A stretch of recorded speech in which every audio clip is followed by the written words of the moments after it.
Hey, absolute frickin' insanity. What's up? It's the Culture Detective here, surviving one day at a time. And today I'm going to be doing a movie review on Mean Girls. Yes. So, a couple days ago I watched Spider-Man Into the Spider-Verse, and it is a really freaking good movie. A really heartwarming, beautiful, vibrant, exciting comic book movie. And I really wanted to review it yesterday, but I was like, you know what? Screw it. I'm gonna give myself a day of rest. I'm just gonna not do anything and just rest up and just rest. And last night, as scheduled, I watched Mean Girls. And originally, I was like, okay, you know what? I'm going to review Spider Man today. You know what? Let's talk about Mean Girls. So, Mean Girls is an American high school teen drama directed by Mark Waters and written by Tina Fey and Rosalind Wiseman. And if you don't know this, Mark Waters recently, last year, directed He's All That, which is a remake of She's All That, except the story is flipped. And He's All That is easily the worst movie I've seen last year. And also the worst movie I've seen in my entire freaking life so far. So, he's also the director of Mean Girls and Freaky Fridays and other stupid, plastic, fast food, deep fried ass American comedies. And I really detest these kinds of movies. If you know me, this is probably my least favorite genre of movies. Just deep fried French fries and burgers ass dramas. I just hate them with all the bones in my body. But you know what? Mean Girls is a classic movie.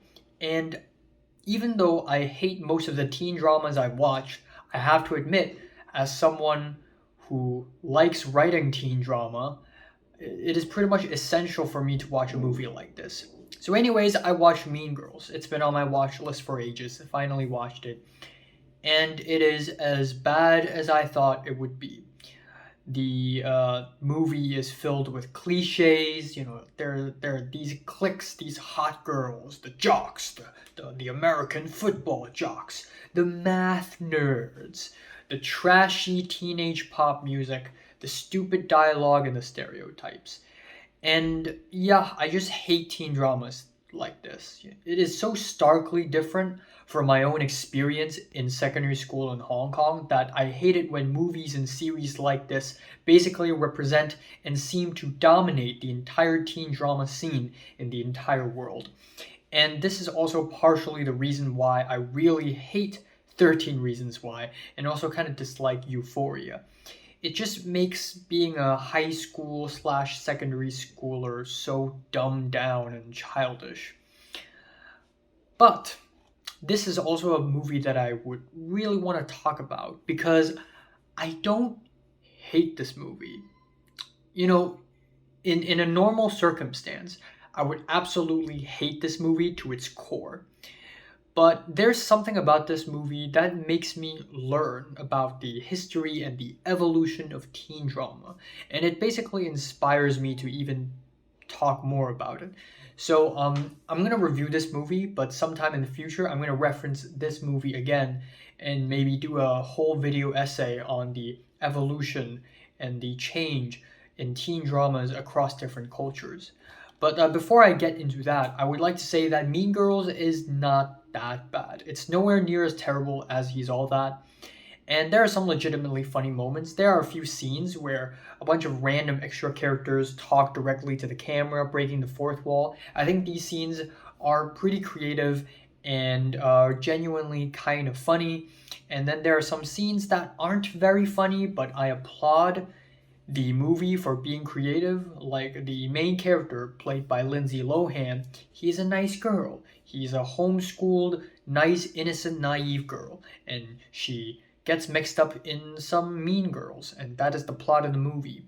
And because she lived in Africa and she saw a lot of animals because it's Africa, which is stupid. Oh, it's Africa, so of course there's animals everywhere. But there are a couple scenes where we are almost inside our main character's head, watching these characters turn into animals, and I thought these are pretty cool. And aside from that, I think the core idea of Mean Girls is pretty good. The idea of the main character slowly changing and becoming someone that she doesn't want to be in the first place is actually a pretty good idea. And it's an idea that I can respect. And as far as teen drama ideas go, again, it's not bad. It's pretty compelling, actually. But it's just the cliches and the stereotypes that really make this movie dislikable for me. The ending of this movie is also really plastic, ironically. Like, it's just so cookie cutter and so predictable. Like, the events of this movie actually don't have to happen if the characters in this movie have any ounce of intelligence. And yeah, this is a very frustrating movie at the same time because I watch movies like this and shows like this and I always think to myself, man, like this idea can be executed like 100 times better. A lot of typical Western teen dramas suffer from a lack of seriousness, and it's becoming a tired genre. Like there are memes floating around the internet saying like, "Oh, a teen show about a bunch of characters exploring their sexuality."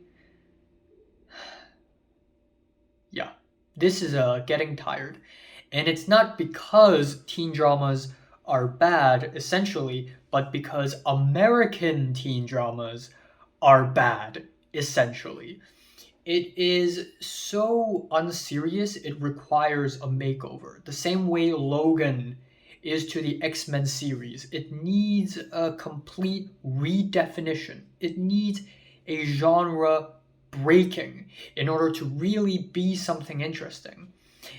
And yeah, if one person has the will to write it, the characters can be way more intricate and the story can be way more mature and compelling. And the direction can even be a little art house.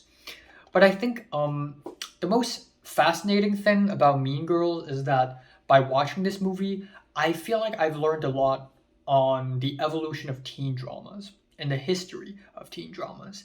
The late 1990s and early 2000s American teen drama has become a trademark for its cheap comedy and plasticity and naivety, a la Election from 1999, which is a movie that I enjoy, even though I don't think it's great or anything. And it is in the 2010s when American teen dramas evolve into something edgier and more socio-politically conscious, a la 13 Reasons Why and Euphoria. And that is mainly because of the socio-political radicalization of the teenagers in the 2010s that just sort of fueled this change in teen drama styles. So instead of crappy comedy with jocks and nerds and hot girls, now we have serious dramas about sex, drugs, and suicide with jocks and nerds and hot girls.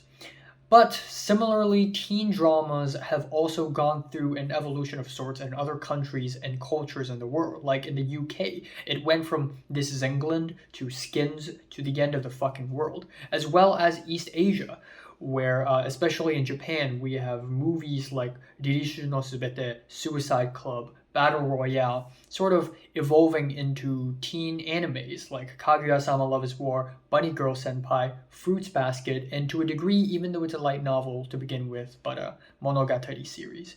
Which goes to show that at first, a lot of teen dramas in the late 90s and early 2000s in Japan basically face these teen issues head on. Issues like bullying and depression and socio-political pressure, and basically turn it into something really like horrifying and psychologically damaging. But with the rise of the anime industry, teen dramas slowly evolve to be more opposite of that. Love life, fun, happiness, with occasional teen dramas that still deal with topics like this. A lot of newer, more modern teen dramas in the world of anime basically go in two different directions. One direction is the fun, light-hearted comedic teen drama, and that is mainly due to escapism because of how strict school and education culture is in Japan, but also the edgier, the even more fantastical,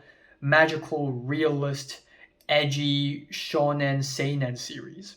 So again, very interesting, very fascinating. I'm just gonna end it off here. In the future, I'm gonna do a video essay talking about the evolution of teen dramas and how it reflects different societal changes in different cultures across history. It's actually kind of interesting. But Mean Girls, 6 out of 10. So have you watched Mean Girls from 1 to 10? How much you rate it, like it, and subscribe if you want more. And thanks for watching.